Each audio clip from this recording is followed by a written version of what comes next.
Olá, estamos aqui hoje para falar das águas do planeta Terra. Fundamental para a vida humana, a água se faz presente em nosso planeta, mas não totalmente disponível de imediato. Então, grande parte da água do planeta contém sal, são as águas oceânicas principalmente. E disponível diretamente à população, nós vamos encontrar água de rios, de lagos e até mesmo águas subterrâneas. No percentual, você pode observar no gráfico ao lado, em torno de 3% da água do planeta é água doce. E desses 3%, disponível em torno de 1% da população. Se olharmos que a população do planeta supera a casa de 7 bilhões de habitantes e que a água é sempre permanente, mas que a população é crescente, podemos concluir, de fato, que nós precisamos muito, neste momento, criar o sentido preservacionista e conservacionista, para que esta água que existe disponível de imediato possa, no futuro, servir à população. É bem verdade que nós temos técnicas para transformar a água salgada em água doce, mas isso demanda de um custo, e a água passaria então a ter um valor superior àquele que já existe. Hoje, você deve observar que nós temos um custo de água. Você vai comprar uma garrafa, ela custa em torno de R$ 2, R$ 3. A água que chega na sua casa é paga em uma conta.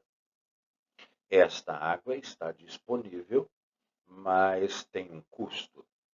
Se nós tivermos que transformar a água salgada em água doce, esse custo, lógico, vai se elevar.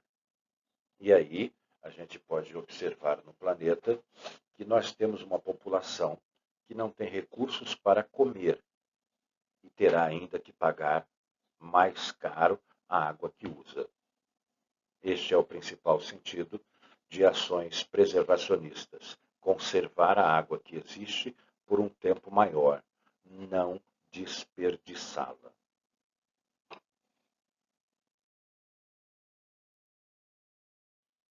No mapa, nós podemos observar as áreas disponibilizadas em termos de água.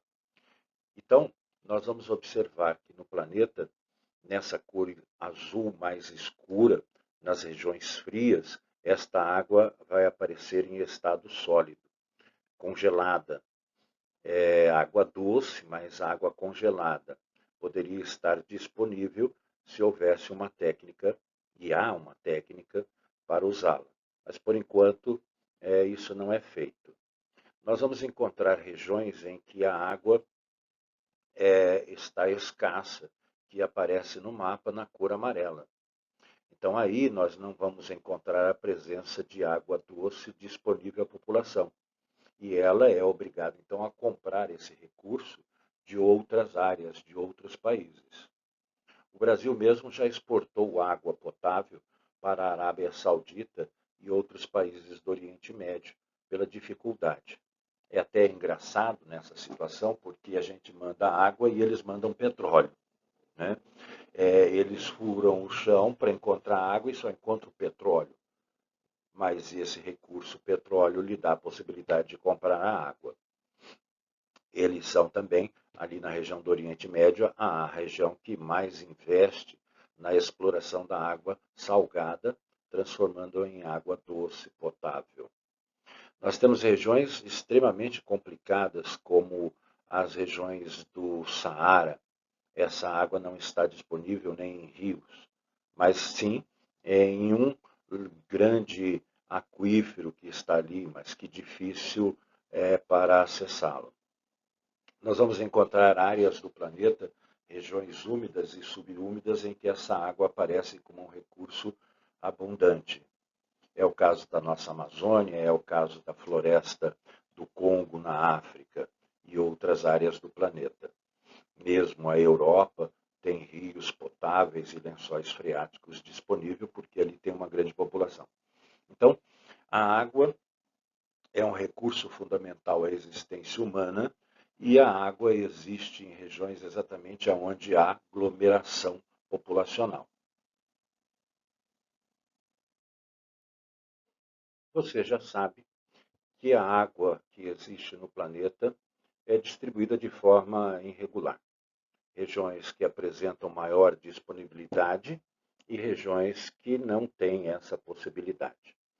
A água no planeta vai aparecer de forma a se completar pelo ciclo hidrológico, o ciclo d'água, evaporação, condensação, precipitação. Isto mantém o volume de água, muito modificado hoje pela ação da poluição humana, né? Hoje aparece em água ácida, chuva ácida, água que não é aproveitada, não pode ser aproveitada para o bem se não for tratada.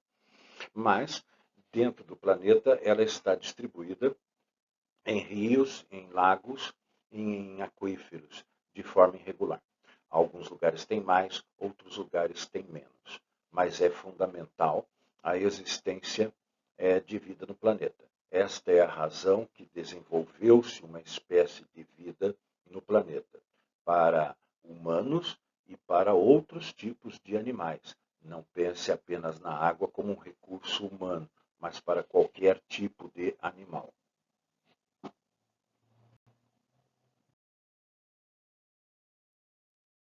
Vamos observar alguns lagos do planeta. Primeiro, entender que lago é de origem variada. Ele pode ser em abundância, formada por rios, mas também pode ser de origem vulcânica. Ele pode ser feito através de erosões glaciais, ele pode ser o degelo de uma área montanhosa ou de uma área que tenha cobertura de gelo no período frio.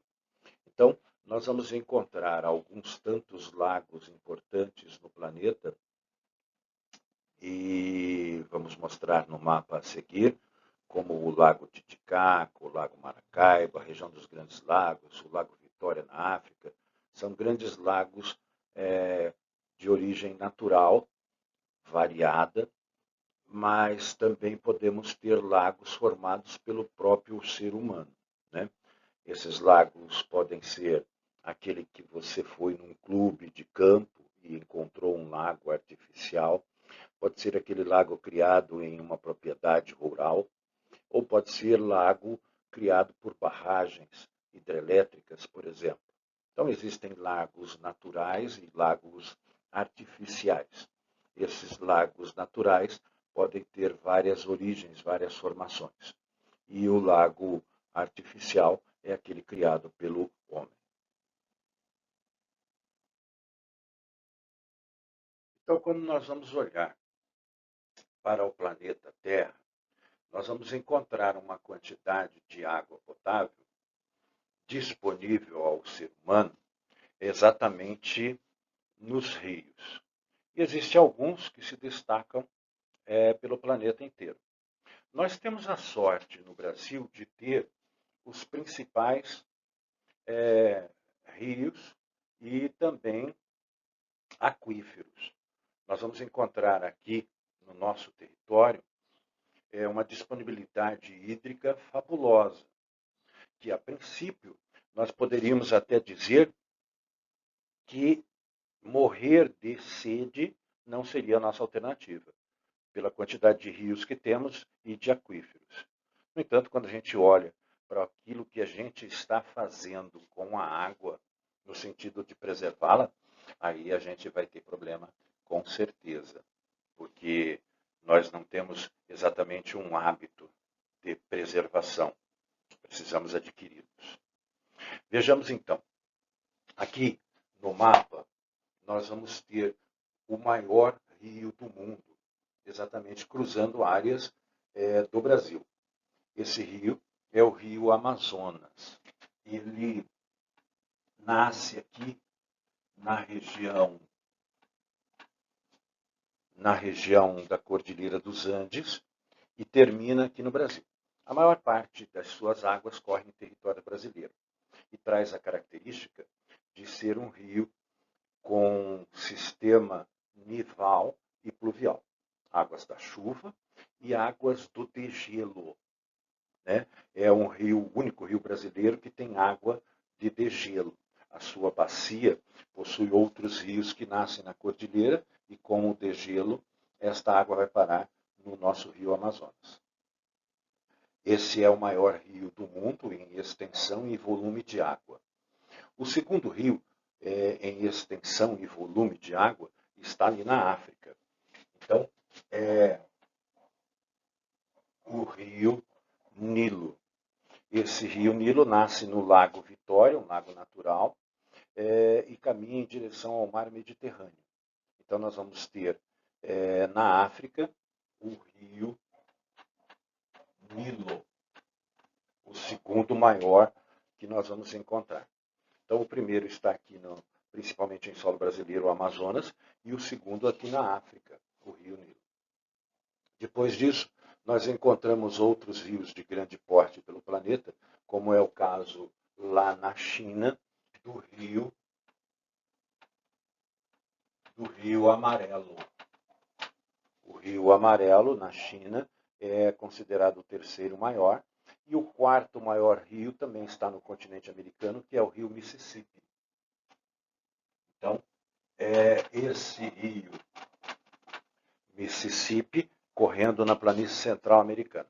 Os 4 maiores rios do planeta aparecem destacados aqui. Okay?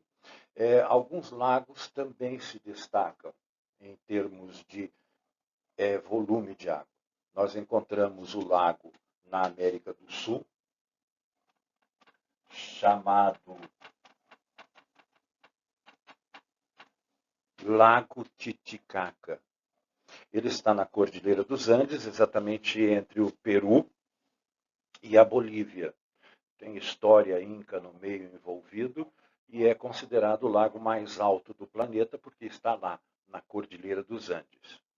O lago Titicaca se destaca por aqui, como também lá na África, a nascente do rio Nilo. Essa nascente do rio Nilo traz a característica do lago Vitória.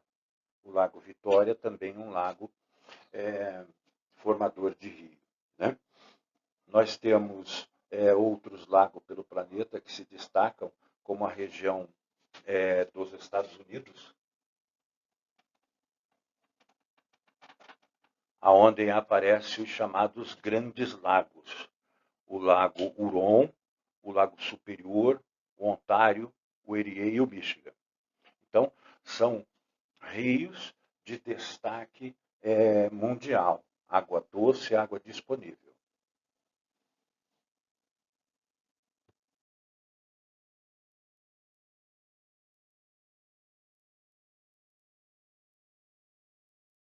Um recurso importante são os chamados aquíferos.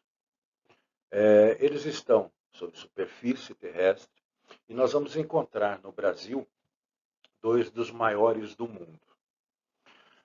O aquífero Guarani envolve grande parte do território brasileiro e é considerado também muito poluído. A sua exploração é feita seguidamente, principalmente porque ele está em áreas do Brasil que apresentam grande população e até grande processo industrial, que aproveita-se dessa água subterrânea. O aquífero Guarani não é uma exclusividade do território brasileiro, ele está também em outros países, como o Uruguai, a Argentina e o Paraguai. Então, o aquífero Guarani é considerado como o de maior extensão. Ele não é o de maior volume. O aquífero de maior volume foi descoberto mais recentemente e está na região norte do Brasil. É o chamado aquífero Alter do Chão. O aquífero Alter do Chão tem quase 2 vezes mais água do que o Guarani, mas sua extensão não é tal qual o Guarani. Então, o aquífero de maior volume de água é o Alter do Chão, e o de maior extensão é o Guarani. O mais poluído é o Guarani, e de águas mais limpas é o Alter do Chão, que está numa região de floresta amazônica no norte do Brasil, envolvendo estados como Amazonas e Pará, que não tem grande processo industrial nem grande população. Então, o Brasil é muito bem servido de água. Ele tem o maior rio do mundo e ele tem o maior aquífero. Esta